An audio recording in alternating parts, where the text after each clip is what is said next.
Fazer uma revisão rápida, irmãos, porque a aula passada já está disponível no YouTube. Então, vou fazer uma revisão rápida para a gente entrar, porque é tanta coisa nesse assunto para a gente estudar. Já vai passar uns 3 meses se eu não acelerar o conteúdo de vocês. Então, vamos lá. Nós vimos semana passada a origem de Satanás e do seu reino. Nós vimos em Ezequiel 28:11 que ele não foi criado Satanás, o diabo, ele foi criado Lúcifer, um anjo de luz, um querubim da guarda real. E nós vimos que ele tinha um trono abaixo das estrelas. Em Isaías ele diz: eu vou pegar o meu trono e vou colocar acima das estrelas. Ele tinha um trono. E nós vimos o que é trono. Trono é uma posição de autoridade. E nós vimos que quando ele exaltou o seu coração, o pecado nasceu dentro dele. Ele exaltou o seu coração, ele desejou ser semelhante ao Altíssimo, colocar o seu trono na posição do trono de Deus. Ele foi julgado e foi posto por terra, ele caiu por terra. E Deus destronou Satanás. Nós vimos depois que hoje ele usurpou o trono que era de Adão. Nós vimos em Gênesis que Deus deu a Adão um trono, um governo, um domínio sobre a terra. Nós lembramos de mais uma vez que trono não é cadeira, trono é uma posição de autoridade. Deus deu a Adão essa posição de autoridade. Mas quando Satanás tentou a Eva, e Adão e Eva comeram do fruto, desobedeceram a Deus, eles se sujeitaram ao diabo, porque aquilo que a gente obedece, a gente se torna servo. De quem a gente obedece, a gente se torna servo. Se uma pessoa obedece à bebida, a bebida controla ela, ela é serva da bebida. Se alguém obedece o vício do cigarro, o vício do cigarro controla ele é servo daquele vício. E assim por diante. Nós somos servos de Jesus, libertos por Jesus para servi-lo. Amém? Então nós obedecemos a ele, mas quando Adão resolveu desobedecer a Deus e obedecer ao diabo, ele se tornou servo de Satanás, e Satanás usurpou a posição de autoridade que Adão tinha sobre a terra. Nós sabemos que hoje, depois que nós nascemos de novo, nós fomos retirados do império das trevas e transportados para o reino do Filho do seu amor. Então nós estávamos no império das trevas. O que significa isso? Que havia um imperador sobre nós, havia uma posição de autoridade que não é um reino. Por que não é um reino? Porque é um império, porque foi usurpado. Ele não recebeu de Deus essa autoridade, ele não recebeu porque ele conquistou essa autoridade, não, ele usurpou do homem a autoridade, mas porque Adão entregou a ele reina sobre a terra, sobre aqueles que ainda estão debaixo do seu domínio, porque aqueles que conhecem a Jesus, eles são transportados do império das trevas para o reino do Filho do amor de Deus. Então hoje nós estamos no reino do Filho do seu amor, no reino de Jesus, e o diabo não tem mais governo, domínio sobre nós. O pecado também não tem mais domínio sobre nós. Nós somos livres, nós podemos resistir a ele e ele fugirá de nós. Amém? Então nós vimos que o diabo procura a quem pode tragar, porque ele não pode tragar qualquer um. A Bíblia diz que ele é como um leão. Ele não é um leão, ele se comporta como um leão. Ele é imitador, irmãos, usurpador. Ele se comporta como um leão, procurando a quem possa tragar. Se ele procura, é porque ele tem que achar a pessoa, porque não é qualquer pessoa que ele pode tragar. E nós vimos que quando nós andamos na luz da palavra, na luz da obediência, na luz do evangelho, na luz do Senhor, ele não pode nos tragar.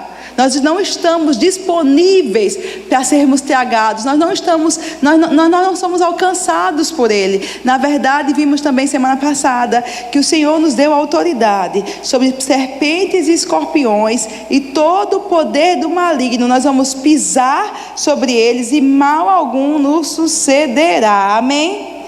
Então eu convido você a voltar lá no YouTube, a ouvir a mensagem e ser edificado, trazer à lembrança essas coisas. São ensinos poderosos, comente e compartilhe, que o pessoal da mídia vai agradecer se você fizer isso. Tem gente que compartilha direto comigo, vai lá, aí manda um recadinho pro meu WhatsApp, fala comigo, manda no Instagram um recadinho. Tem gente de Recife, irmãos, recebendo essa ministração, ouvindo, esperando os vídeos, mas me conhece pessoalmente, aí vai e manda um recadinho para mim. Mas se você mandar um recadinho lá no vídeo, o pessoal da mídia vai ficar tão feliz, então faça isso que eles vão gostar, amém? E nós vamos entrar agora na segunda aula. Você está pronto? Passamos a revisão. Nós vamos ver o que a Bíblia revela sobre a natureza, o caráter e as atividades do diabo na terra. Qual é a natureza dele, qual é o caráter dele e quais são as atividades que ele faz nessa terra. Irmã, por que você está estudando isso? Porque nós vimos semana passada também que Paulo disse: eu não vou ignorar os ardis, as artimanhas do diabo. O que a Bíblia nos revela é porque ela quer que a gente saiba, Deus quer que a gente saiba, para que a gente não seja enganado, ludibriado por ele, amém? Então você vai abrir em 1 Pedro 5,8, nós vamos começar. 1 Pedro, capítulo 5, verso 8, muito obrigada. Sede sóbrios e vigilantes, o diabo, vosso adversário, anda em derredor como um leão que ruge, procurando alguém para devorar. A Bíblia chama ele de nosso adversário. Diga: ele é meu adversário. Ele é o inimigo, irmãos. Não é carne nem sangue o nosso adversário. Não é carne nem sangue o nosso inimigo. Não é o seu esposo, não é a sua esposa, não é o seu filho, não é o governo, não é o presidente da república, não é o seu chefe, não é o seu vizinho. A Bíblia define claramente: olha, o seu adversário é Satanás, o seu adversário é o diabo. Ele é o único adversário que você tem. Sim, às vezes ele influencia pessoas. Sim, às vezes ele influencia pessoas que estão em posição de autoridade. Sim, ele tenta tragar, ele tenta alcançar nossas vidas, ele lança dados. Muitas vezes pessoas são influenciadas por ele, tomam atitudes que vão magoar você, que vão machucar você, falam coisas que vão machucar seu coração, mas aquela pessoa não é o seu adversário. Paulo diz: olha, não é carne nem sangue. Nós não lutamos contra carne ou sangue. Não, o nosso adversário é Satanás, o nosso único adversário. Algumas pessoas podem até ter você como inimiga, mas você sabe que ela não é sua inimiga. O seu coração está limpo, você perdoou, você não tem amargura, você anda em amor, porque você tem consciência que o único adversário que você tem é o diabo. E a Bíblia diz: seja sóbrio e vigilante. Ou seja, não fique embebedado, não fique embriagado com as coisas naturais dessa terra. Não deixe o seu olhar ficar embaçado, irmão. Não deixe o diabo levantar poeira, sabe, porque a gente perdeu o foco. Ele levanta poeira, levanta confusão, levanta dificuldades, pessoas falando para entristecer a gente. Ei, não perca o foco não. O seu adversário é Satanás. E muitas vezes é levantar poeira para você parar, para você desistir, para você esmorecer, para você jogar a toalha, para você desistir e abandonar o seu chamado, para você abandonar o propósito que Deus tem para você. Então a Bíblia diz: seja sóbrio. Uma pessoa sóbria, ela vê claramente. Uma pessoa sóbria, ela consegue perceber. Ela não é enganada facilmente. Ela está sóbria, não só sóbria, mas também vigilante, para perceber quando aquela confusão se levantar, quando o vizinho falar mal de você, quando o filho, quando o marido, quando aquele clima mudar, quando se levantar contra você mentiras, acusações, quando pressões vierem, e ele vai tentar jogar uma areia, vai tentar levantar poeira, vai tentar deixar você confuso. Epa, eu sei que meu adversário não é carne nem sangue. Satanás, em nome de Jesus, eu te repreendo. Sai. De repente, irmão, acontece comigo, tá tudo bem, de repente um estresse, um nervoso, aconteceu, acho que ontem, eu falei: epa, tá estranho esse negócio, não tenho razão para estar assim. Em nome de Jesus, Satanás, eu te repreendo. Toda influência, toda opressão, todo laço seu está quebrado em nome de Jesus. E às vezes tem um motivo, a pressão vem, existe um motivo para o estresse, existe um motivo para a tristeza, existe uma razão. Só que os seus olhos têm que estar claro, sabendo que não é sangue nem carne o seu adversário. Até foi uma pessoa que abriu a boca e falou, mas ela não é a sua adversária. O seu adversário é o diabo. Mas a boa notícia é, diga, a boa notícia é que ele é um adversário que não pode tragar se eu não deixar. Essa é a boa notícia, irmãos. Ele é um adversário, mas ele só pode tragar se eu permitir que ele o faça. Mas se eu resistir firme, a Bíblia diz, ele foge de mim. Diga aleluia. Agora vai para João 10:10. Todo mundo conhece esse texto, nós vamos ler de novo. Jesus definindo o caráter do diabo e as suas atividades nessa terra. Ele diz, o ladrão vem somente para roubar, matar e destruir. Eu vim para que tenham vida e a tenham em abundância. Ele chama Satanás de ladrão. Diga assim, ele é ladrão. Irmãos, preste atenção nesse texto. O que eu quero chamar a nossa atenção é que primeiro ele rouba. A gente tem um costume de falar, o ladrão vem para matar, roubar e destruir, não é verdade? Sim ou não? Mas a Bíblia não diz isso. A Bíblia diz que ele vem roubar, matar e destruir. Porque para conseguir matar, primeiro ele precisa roubar. Sabia?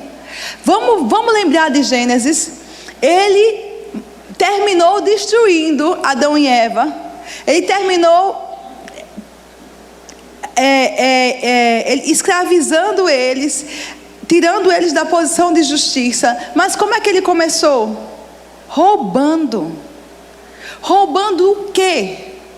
O que é que Satanás foi roubar? Agora preste atenção, Deus disse a Adão, está aí o jardim. Eu quero que você cultive e guarde o jardim. Ou guarde e cultive o jardim. Por que Deus mandou guardar? Porque precisava ficar atento, porque tinha um ladrão. Ele ia tentar roubá-los. Mas o que é que Adão roubou? Ele não roubou o ouro, irmão. Tinha ouro no jardim.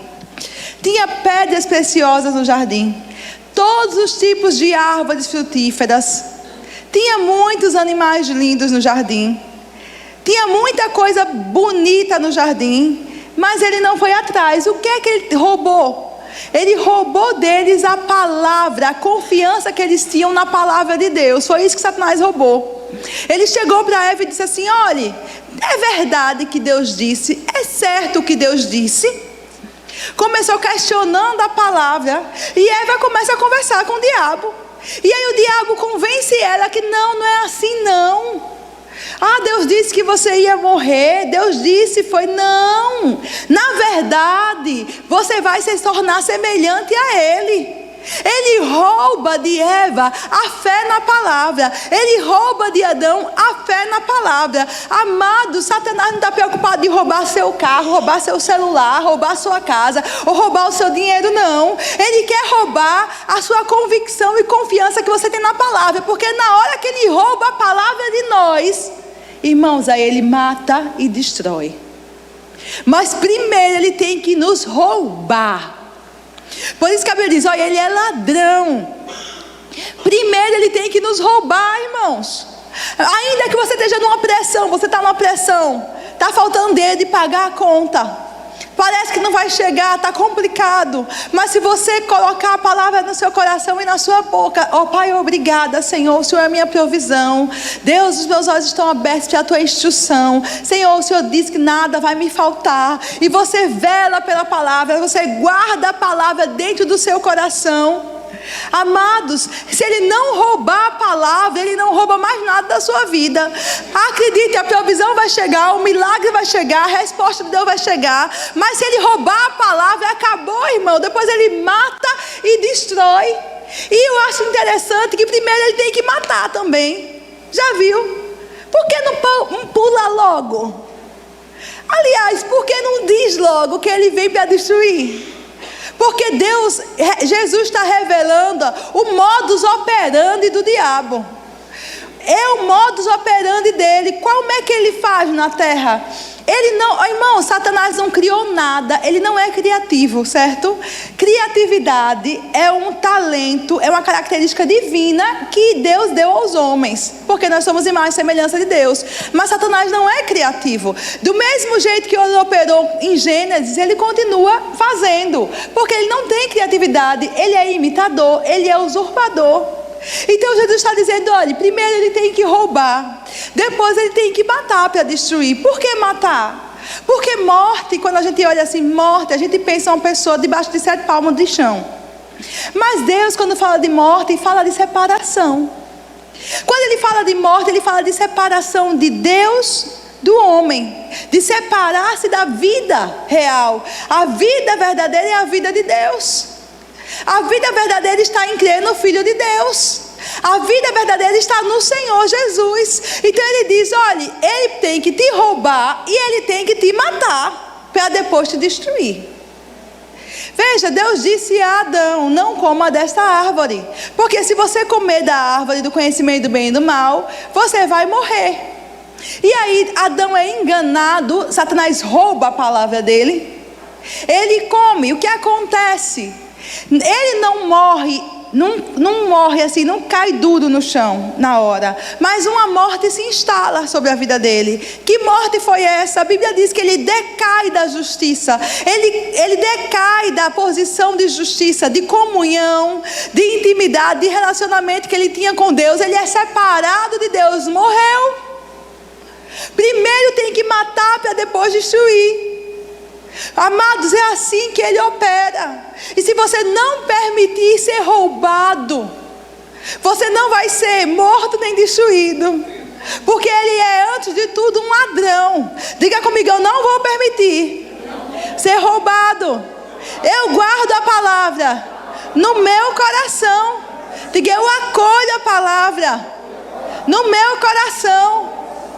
A palavra diz, filho meu, guarda o teu coração, daí procede as fontes de vida. E Davi disse, eu guardarei a tua palavra em meu coração. Amados, retenha a palavra, guarde a palavra, duvide da sua dúvida, mas não duvide da palavra de Deus. Duvide do testemunho de fulano, mas não duvide da palavra de Deus. Se a palavra diz que Deus é bom, Ele é bom. Se Jesus disse, eu vim para te dar vida em abundância, foi para isso que ele veio. E você tem direito à vida em abundância. Se ele disse que levou na cruz do Calvário as suas enfermidades, é a verdade. Se a palavra diz que ele ama a prosperidade dos seus servos, é isso que ele ama. Duvide de todo mundo, duvide da dúvida, duvide de você, amados, mas não duvide da palavra. Senhor, aí eu não estou entendendo, Jesus, eu não cheguei lá ainda, isso aqui na minha vida não está alinhado à tua palavra, mas eu creio na tua palavra, e a minha vida, tudo que eu sou, tudo que eu tenho vai se sujeitar à tua palavra, porque a tua palavra é a verdade. Eu não serei roubado. Aleluia, aleluia. Diga comigo, eu não serei roubado. Aleluia. Vamos lá, continuar. Vá por favor para João 8:44. É só voltar um pouquinho.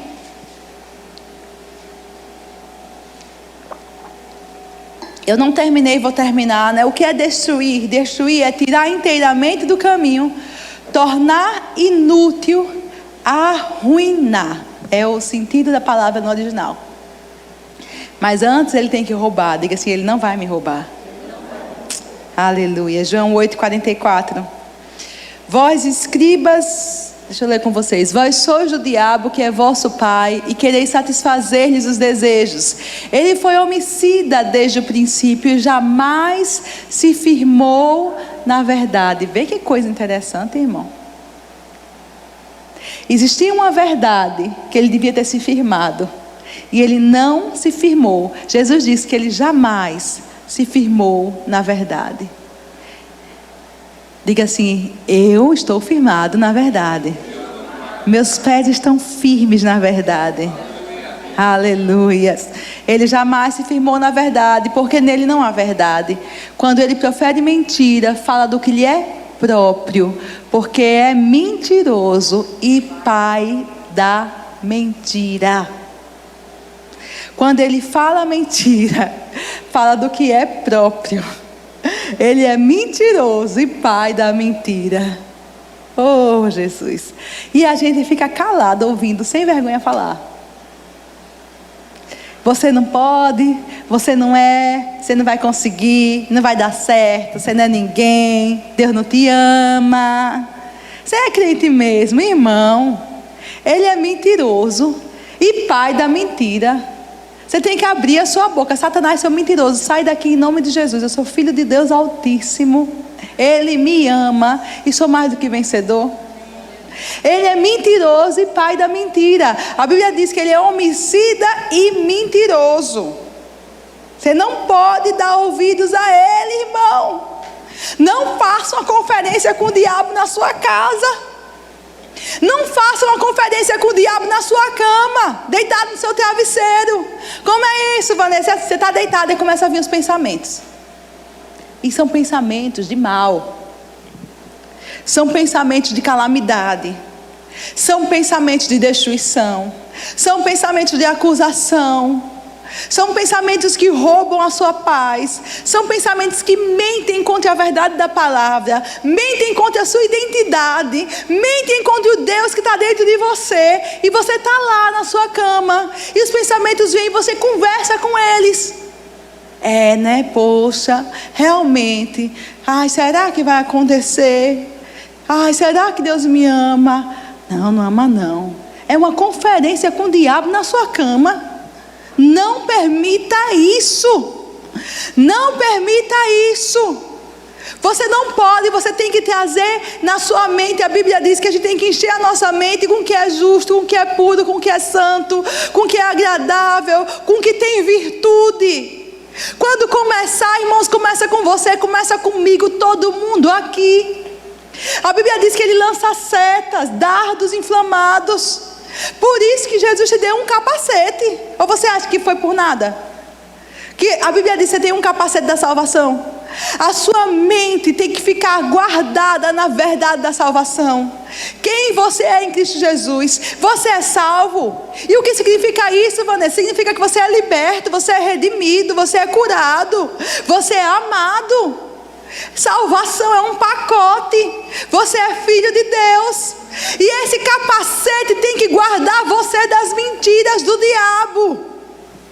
Tem que preservar você das falácias dele, dos enganos dele.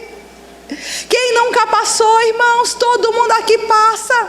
Mas nós temos que nos posicionar, porque Jesus trouxe a revelação, as atividades dele, porque Jesus trouxe a revelação, o caráter dele, porque ele quer que a gente se posicione, não fique enganado.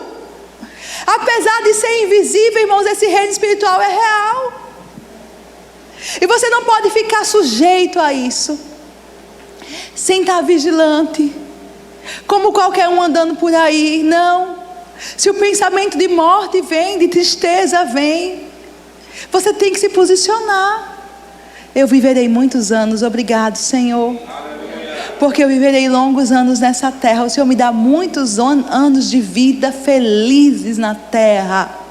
E você vai ver que Ele vai fugir de você por causa da palavra. Amém? Apocalipse 12, 10.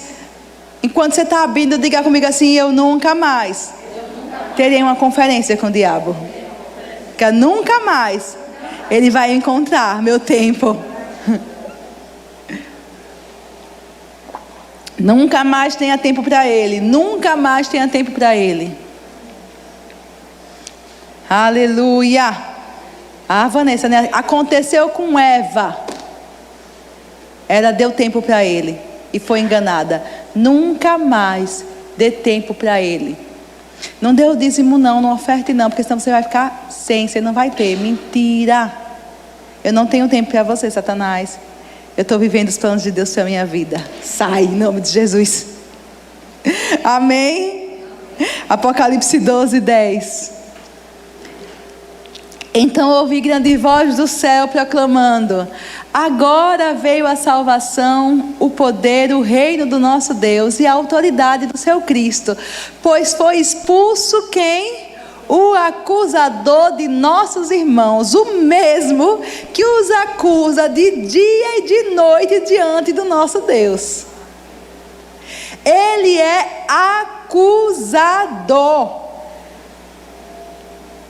Veja, não é Deus que te acusa. Deus te justifica. Eu vou mostrar na palavra para você. Muitas vezes a tua consciência te acusa, mas ainda assim é Deus que te justifica. Porque você vai, você pede perdão, você pede o sangue de Jesus. O sangue te limpa e te purifica de todo pecado. E às vezes você não esqueceu ainda.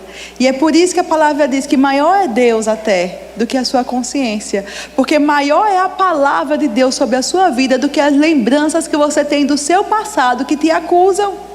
Maior é a verdade do sangue de Jesus.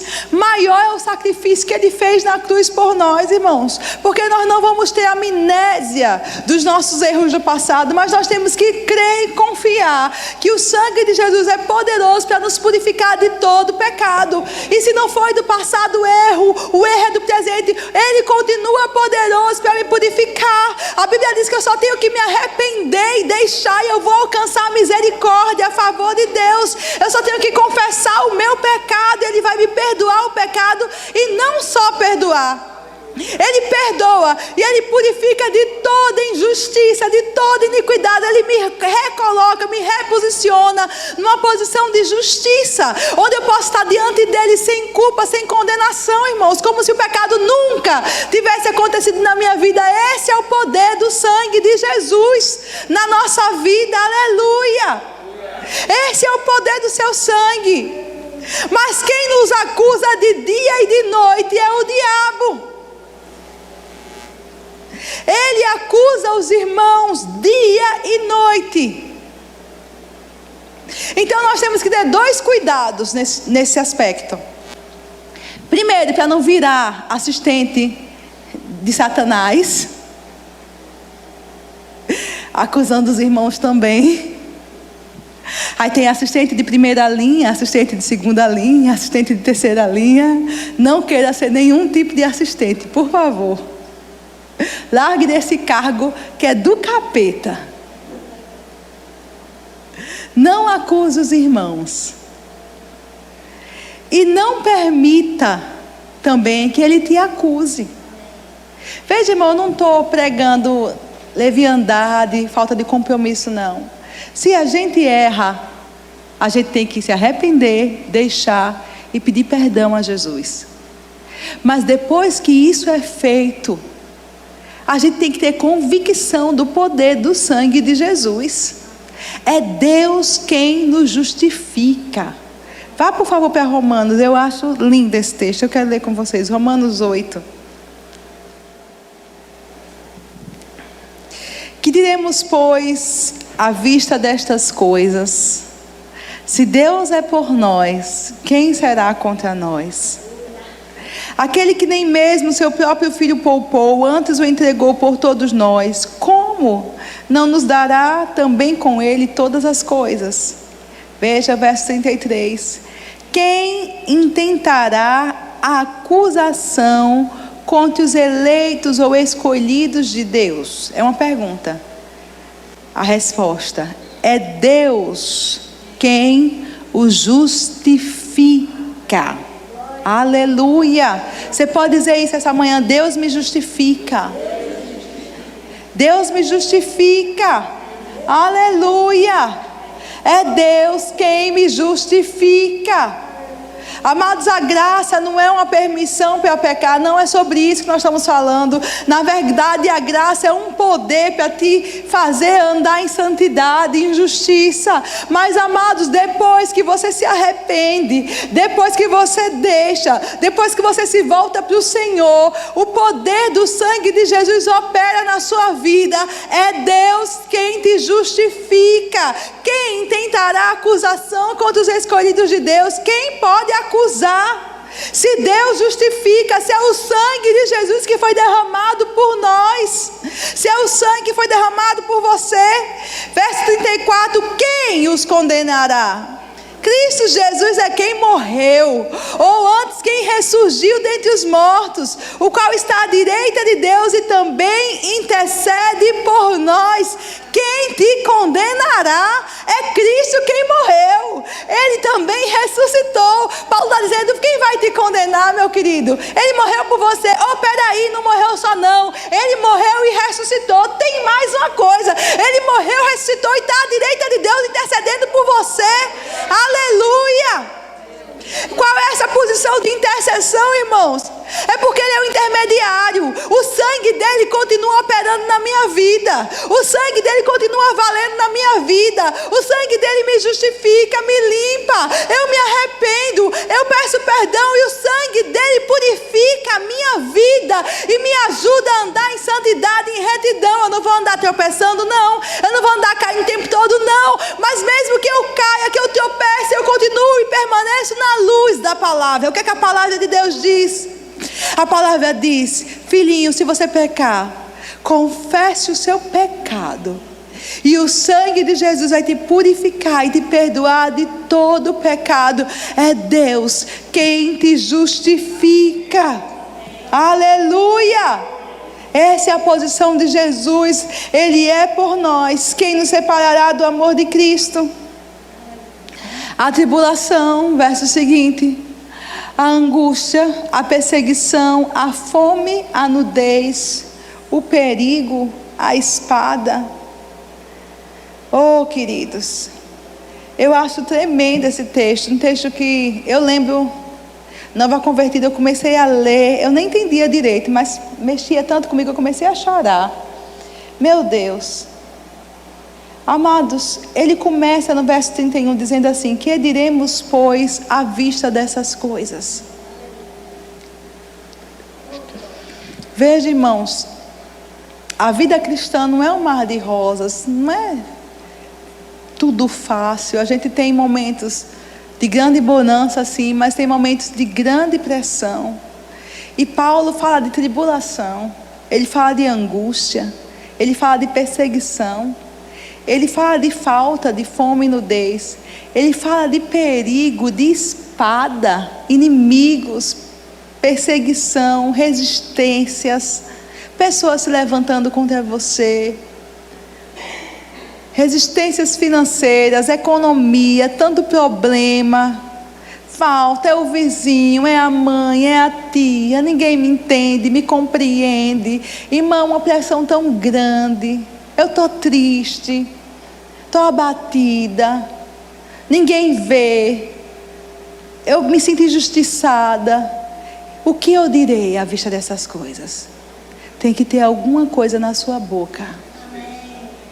Paulo disse, eu vou dizer diante dessas coisas, se Deus é por mim, quem será contra mim?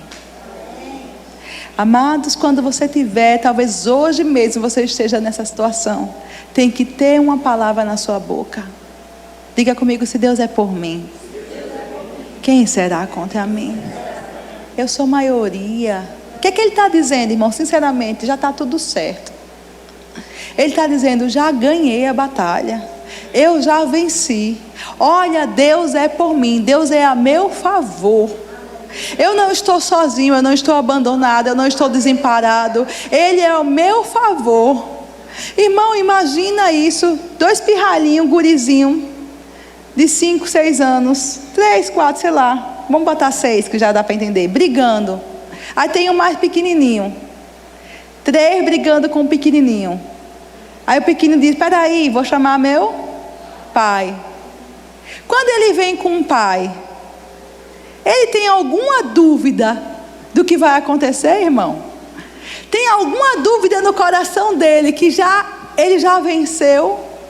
Que ele vai enfrentar os mesmos desafios, ele vai enfrentar os mesmos problemas, ele vai olhar para os mesmos desafiantes dele, os mesmos adversários, mas ele tem alguma dúvida que ele não vai apanhar mais, que ele vai vencer, que está tudo certo? Não tem, irmão. Por quê? Porque o grandão está com ele. Eu não estou mais sozinho. Eu só apanhei porque eu estava sozinho. Eu só apanhei porque eu estava sozinho. Mas agora, peraí, vou chamar meu irmão mais velho, né, assim? Vou chamar meu pai, eu vou chamar meu tio, eu vou chamar alguém que é maior do que eu. E eu sei que quando ele estiver comigo, você não me bate mais, fulaninho. Não é assim. É assim, irmão. É isso que Paulo está dizendo. Ó, se Deus é por mim, quem será contra mim? Ele está comigo. Ele é por mim, Ele vai comigo. Ainda que eu ande pelas águas, elas não vão me submergir. Ainda que eu passe no fogo, Ele não vai me queimar. Veja, irmão, algumas vezes Deus livra você do fogo, outras vezes Deus livra você no fogo. Mas certo é uma coisa, você nunca estará sozinho. Daniel, o Sadraque, Mesaque e Abednego foi livre dentro do fogo. Outros foram livres da fornalha pela fé deles. Eu não sei como vai ser com você, nem sei como vai ser comigo, mas de uma coisa eu sei: nós não estamos sozinhos. Se Deus é por nós, quem será contra nós? Nem fogo, nem água, nem fome, nem nudez, nem peste, nem espada, nem adversário, nem tribulação. Eu tenho uma palavra na minha boca. Diga comigo: eu tenho uma palavra na minha boca. Diante destas coisas, eu olho para estas coisas e eu digo: olha, Deus é por mim. Deus é por mim. Deus está ao meu favor. Deus é por mim. Quem será contra mim? Que poder de dano tem aquele que é contra você? Se Deus é por você, irmão, é isso que a palavra diz. Não quer dizer que você não vai sentir o balançar do barco. Vai sentir. Não quer dizer que você não vai sentir o vento. Vu, vu, vu. Você vai sentir. Quer dizer é que seu barco não vai naufragar. Quer dizer que você não vai morrer. Quer dizer que você não vai sofrer o dano. É isso que quer dizer. E se naufragar, você vai ser salvo. Amados, nem todos andaram sobre as águas, mas todos chegaram ao destino. Não é verdade? Nem todos viram o mar abrir. Muitas vezes Deus usou, foi um barco mesmo para levar de um lado ao outro. Quando o barco naufragou, e Deus tinha avisado a Paulo, Paulo avisou para o comandante: não vamos sair hoje não, porque vai ter uma tempestade e vai ter dano na embarcação. E aí o comandante não quis ouvir a Paulo e resolveu fazer a viagem. Estava transportando Paulo para uma prisão. No meio do caminho, não era projeto de Deus aquele dano, mas o dano veio por causa da desobediência. Mas mesmo assim, a palavra de Deus diz que Deus não permitiu que houvesse dano a nenhuma vida. Eles foram salvos no meio da tempestade, das ondas e do naufrágio, levados todos em segurança para a ilha, por causa de Paulo. Diga assim: Deus me ama igualzinho ama Paulo. Tenho certeza. Chega na ilha, uma víbora morde a mão de Paulo. E o povo da ilha diz: esse homem realmente fez alguma coisa muito grave, desagradou aos deuses todos do céu. Porque veja, foi salvo do naufrágio, mas a justiça de Deus não permite que ele viva. Diga eita Jesus! E você fica acreditando em tudo que dizem para você? Gente, Paulo sacudiu a víbora no fogo e continuou. A mesma boca que disse que ele era um criminoso, terrível, malfeitor, e que a justiça de Deus ia pesar sobre ele, ele ia morrer, foram os mesmos que depois queriam adorar ele, porque ele não morreu. E não entendiam o que estava acontecendo. Mas amados, você precisa entender. Quem tem que entender é você. Que não é a tribulação, não é a angústia, não é a perseguição, não é o perigo, não é a espada que vai definir o seu destino, o seu futuro, o seu sucesso ou não. É a palavra que você carrega, é quem você é em Cristo Jesus. É um naufrágio, irmã, está uma confusão, peguei o caminho errado. Começa a orar, crente, porque Deus é poderoso para tirar você desse buraco. Vai pegar uma onda e a onda vai jogar você na ilha. Agora me mordeu, a víbora me mordeu, irmã, a víbora, Deus não me ama. Mentira, filho. Ele ama você. Sacode essa víbora no fogo, continua avançando, continua perseverando, continua dizendo: se Deus é por mim, quem será contra mim? Aleluia, aleluia, aleluia. Diga: Deus me justifica.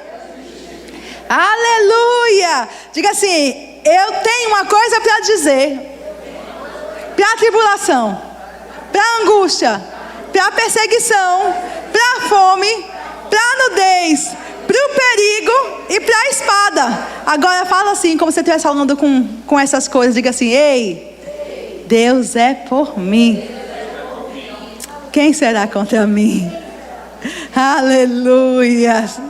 Aleluia. Apocalipse 19, 9.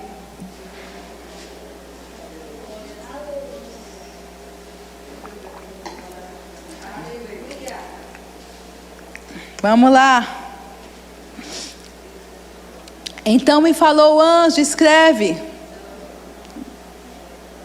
Não. Deixa eu ver aqui qual é o texto certo, irmão. E foi expulso o grande dragão, a antiga serpente, que se chama Diabo e Satanás, sedutor de todo mundo. Qual é a referência certa? Olha aí para mim, por favor. Que eu anotei 19:9, não é. Deixa o pastor achar a referência e a gente vai para o próximo. Tá certo? João 12:31.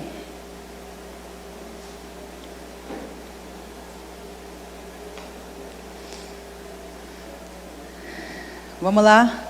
Chegou o momento de ser julgado este mundo, e agora o seu príncipe será expulso. Veja, Jesus diz que Satanás é o príncipe deste mundo. Efésios 2:2.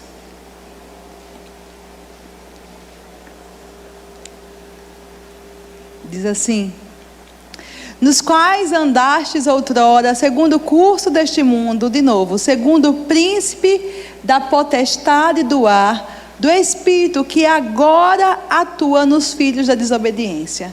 Veja, certo. Veja, irmãos, deixa eu anotar aqui, só um segundinho para não. Veja que a Bíblia diz que o espírito de Satanás, o demônio, o príncipe da potestade, é um espírito que agora atua nos filhos da desobediência. Nós estamos em Efésios, Novo Testamento, depois da morte e ressurreição de Jesus. Então, é certo que hoje ainda o mundo jaz no maligno. Não sobre a igreja, porque a igreja foi retirada do império das trevas, como nós falamos no começo. Existe um mundo natural e dois reinos, não são dois reinos, é um império e um reino espiritual nessa terra hoje. Existe um mundo natural, mas na esfera espiritual existe o império das trevas e o reino de Deus, atuando e operando nesta terra hoje, agora mesmo. E a Bíblia diz que antes de nós nascermos de novo, nós andamos segundo o curso deste mundo, de acordo com o príncipe da potestade do ar, que é o diabo, do espírito que agora atua nos filhos da desobediência. Então, a pessoa que não está no reino de Deus, ela está debaixo dessa influência, dessa atuação, que um dia esteve sobre nós também. Tem nada a ver com eu sou bonzinho, eu não sou bonzinho, não. Tem a ver com o ambiente espiritual onde você está, debaixo de que autoridade espiritual, debaixo de que trono você está. E antes nós estávamos obedecendo ao príncipe da potestade do ar, que é o diabo. Ele tem um governo, ele tem um trono, ele é um príncipe sobre o mundo. Diga assim, não sobre a igreja. Agora vá, por favor, para 2 Coríntios 4:4.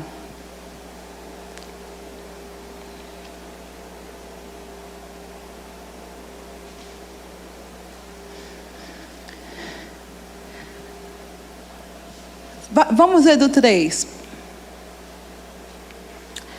Mas se o nosso evangelho ainda está encoberto, é para os que se perdem que está encoberto, nos quais o Deus deste século cegou o entendimento dos incrédulos, para que lhes não resplandeça a luz do evangelho da glória de Cristo, o qual é a imagem de Deus. Veja, amados, a Bíblia chama Satanás de Deus com D minúsculo.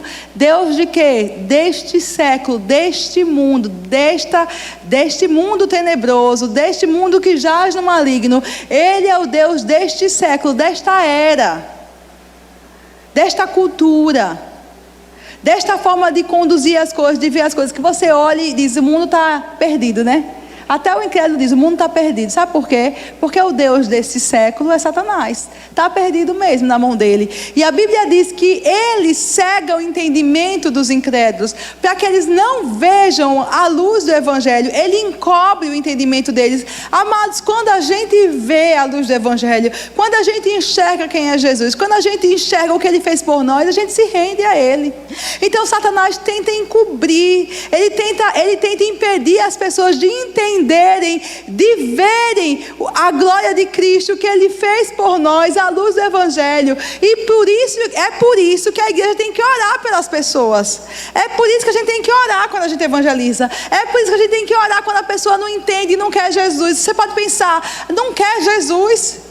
Como assim não quer Jesus? Jesus é tudo que tem de mais lindo, precioso. Eu quero que você entenda, Jesus mudou minha vida. Jesus é tudo que eu tenho. Não tem nada melhor para você do que Jesus. Nem no céu, nem na terra. Jesus é o melhor de Deus. Jesus é o que você precisa. A pessoa não entende. Por que ela não entende? Porque o Deus deste século cegou o entendimento dela. Está cego. Não consegue ver. Ele não consegue ver. Por isso a igreja precisa orar, irmãos, pelas pessoas, para que elas entendam, para que elas vejam a luz do evangelho de Cristo. Amém? Agora vamos para Apocalipse, que eu deixei de falar. Apocalipse 12:9.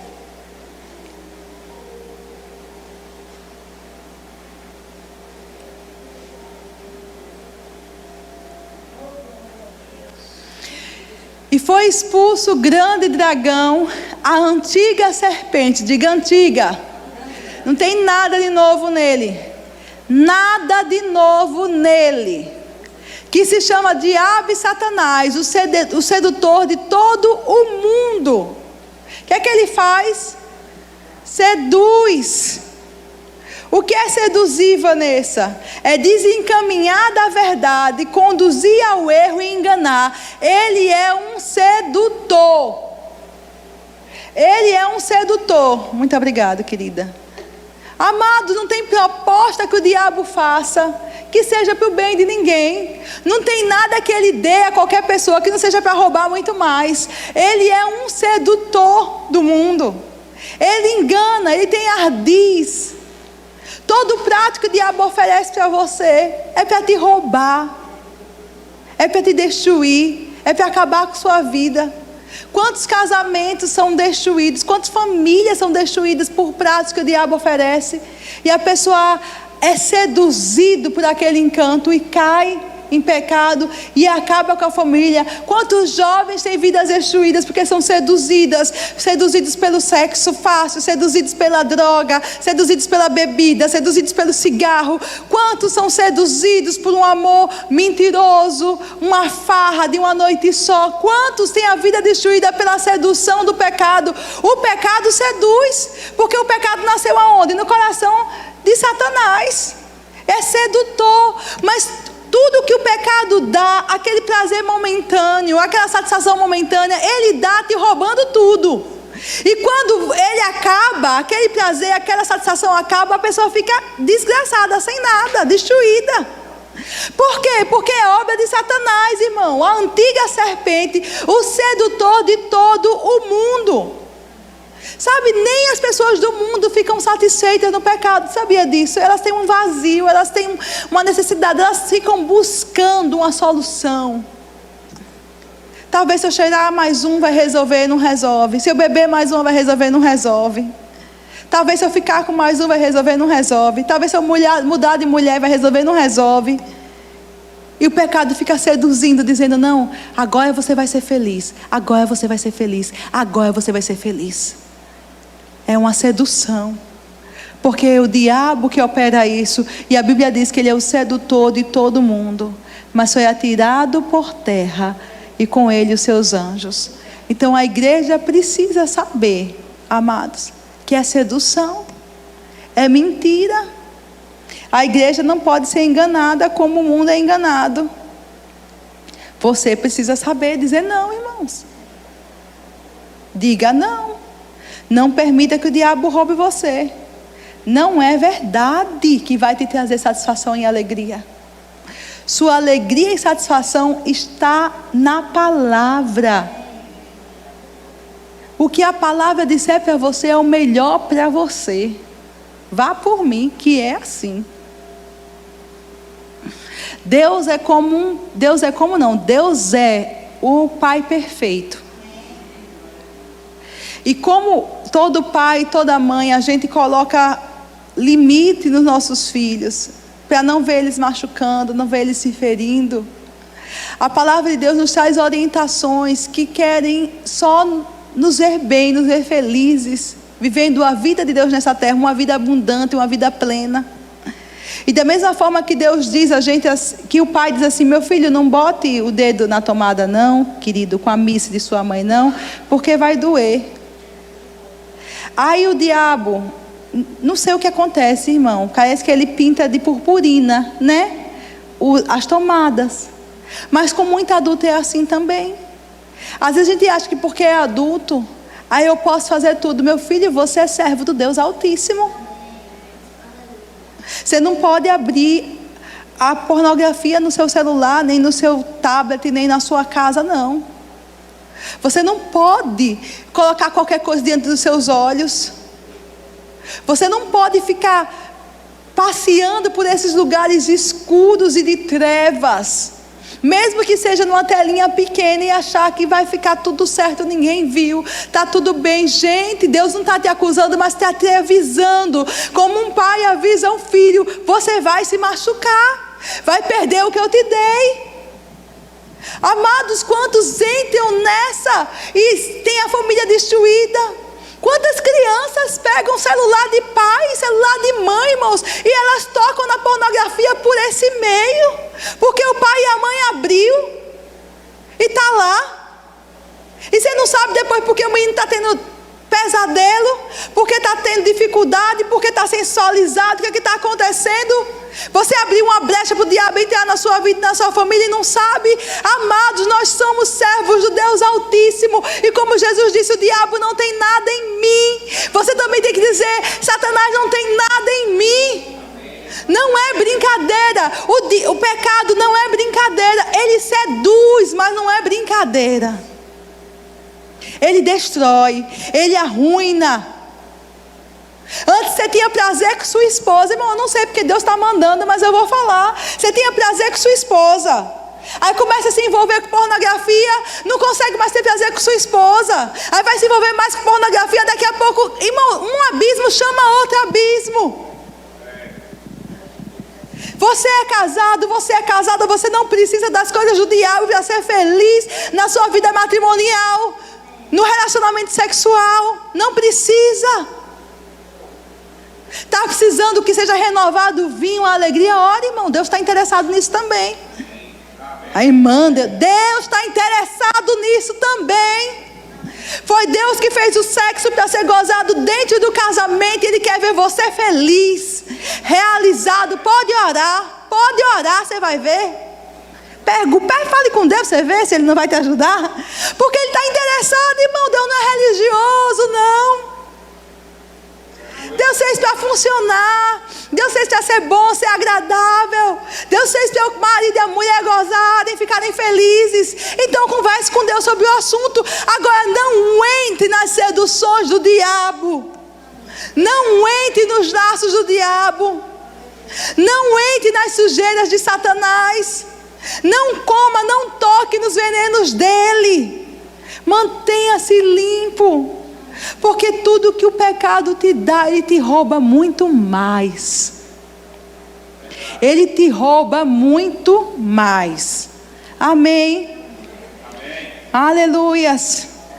Glória a Deus. Aleluias. Eu quero terminar, amados, rapidinho, com Daniel, capítulo 10, verso 1 ao verso 14. Eu não vou ler por causa da hora. Você vai ler em casa. E você vai ver que o que aconteceu aí foi o seguinte: Daniel estava orando ao Senhor a respeito de uma palavra que estava incomodando ele. Ele estava buscando uma direção de Deus. Daniel, aí dever de casa para vocês, capítulo 10, verso 1 a 14. Na época desse episódio, Daniel estava debaixo do governo do rei da Pérsia. Se você for acompanhando, eu vou falando enquanto você acompanha aí. A Bíblia diz que ele estava debaixo do governo do rei da Pérsia. E ele recebeu uma revelação da palavra. Verso 1 está dizendo isso. E aí ele começa a orar sobre isso. E ele entra num propósito tão profundo com Deus que ele faz jejum, ele ora. E a Bíblia diz que ele ora 21 dias. No verso 5, a Bíblia diz que ele olha para cima e vê um homem vestido de linho, com um cinto de ouro puro. E ele descreve o homem. E no verso 7, a Bíblia diz que só ele tem a visão. Mas quem estava perto dele percebe o poder e a glória de Deus no ambiente. E vem temor de Deus, pavor de Deus. No bom sentido, temor sobre eles. Eles fogem, se escondem. Porque quando a presença de Deus se manifesta no lugar, as pessoas percebem, elas sentem. Deus está aqui. E eles não viram, mas Daniel estava tendo uma visão. Os outros não viram nada. E aí um anjo começa a falar com Daniel. Vamos ver. Eu estou agora já no verso 7. Somente eu, Daniel, tive a visão. Os que me acompanhavam nada viram, mas foram tomados de grande pavor, que fugiram e se esconderam. Assim fiquei sozinho, olhando para aquela grande visão. Fiquei sem forças, muito pálido e quase desfaleci. Então eu ouvi falando, e ao ouvi-lo caí prostrado com o rosto em terra e perdi os sentidos. O que aconteceu aqui? Ele foi tomado da presença de Deus, ele caiu por terra, ficou como desmaiado ou dormindo no espírito, como alguns falam. E aí o anjo toca nele, levanta ele, e a Bíblia diz no verso 10 que os joelhos dele estão tremendo. Você já passou por isso? Diga glória a Deus, a presença de Deus. Quando pega a gente, o nosso corpo treme, não é verdade? Aconteceu com Daniel, irmãos. Ele caiu, desfalecido, o corpo dele tremia. Então vem a palavra. E ele disse: Daniel, você é muito amado. Preste bem atenção ao que eu vou falar. Levante-se, pois eu fui enviado a você. Quando ele me disse isso, pus-me em pé, tremendo. E ele prosseguiu: não tenha medo, Daniel. Desde o primeiro dia em que você decidiu buscar entendimento e humilhar-se diante do seu Deus, suas palavras foram ouvidas, e eu vim em resposta a elas. Mas o príncipe do reino da Pérsia, um dos príncipes supremos, veio em minha ajuda, pois eu fui impedido de continuar ali com os reis da Pérsia. Agora vim explicar a você o que acontecerá ao seu povo no futuro, pois a visão se refere a uma época futura. Amados, a Bíblia diz que tinha um príncipe do reino da Pérsia lutando com esse anjo no céu. Não está falando do homem da terra que era um rei. No primeiro versículo diz que tinha um rei da Pérsia. E nesse versículo diz que tinha um príncipe do reino da Pérsia. Que príncipe é esse? Está falando de um reino espiritual, um reino invisível, que tinha um demônio tentando comandar e resistir às orações de Daniel. Ele tinha uma resistência. A Bíblia diz que no primeiro dia que ele orou, o que aconteceu? A resposta foi enviada de Deus. Diga no primeiro dia. Diga no primeiro dia. Ele foi ouvido no primeiro dia. Mas teve uma resistência entre a resposta sair do céu e chegar na terra, de 21 dias de resistência. E a Bíblia diz que Daniel continuou orando aqui, e Deus manda reforço lá em cima. E quando Deus vai falar sobre esse demônio, a Bíblia vai falar sobre esse demônio que criou resistência, fala de um príncipe da Pérsia. Ou seja, era um demônio que estava sobre a Pérsia, tentando influenciar aquele país. Tem ordens de demônios, irmãos. Tem ordens de autoridade. Assim como tem ordens de autoridade no céu. Satanás imitador tem ordens de autoridade também. E esse demônio estava sobre toda a Pérsia, tentando influenciar e impedir que a mensagem, veja, a mensagem chegasse a Daniel. Veja o poder da palavra de Deus. Daniel não tinha o Espírito Santo dentro dele, irmãos, só sobre ele. A mensagem tem que vir de fora para dentro. Hoje vem de dentro para fora. Deus fala com você dentro de você. Às vezes a gente não presta atenção, a gente não dá atenção às instruções de Deus, à palavra de Deus. Mas veja, foi uma guerra de 21 dias. 2 anjos de Deus. Começou com um, Deus mandou reforço de Miguel. A Bíblia diz que Miguel é dos grandes, porque era para a mensagem chegar a Daniel. Ele não estava pedindo carro, casa, namorado, marido, não. Era algo muito mais poderoso, era algo muito mais eficaz. Ele queria revelação, uma mensagem sobre o futuro dele e do seu povo. E Deus diz, na hora que você começou a orar, buscando os meus pensamentos, buscando revelação sobre o seu futuro, buscando revelação sobre o futuro do seu povo, na hora que você começou a orar, eu mandei a resposta. Mas foi 21 dias, meu filho, para a mensagem chegar. Mas eu cheguei, deixa eu te passar a mensagem. E aí o anjo passou a mensagem. Amados, a palavra que você carrega é poderosa, é preciosa. A mensagem que você tem de mais precioso. Agora, por que eu trouxe esse texto aqui? Para que a gente entenda que tem resistências. Só que hoje, e eu vou terminar falando isso, e semana que vem a gente vai pegar desse texto em diante. Hoje, você está sentado acima.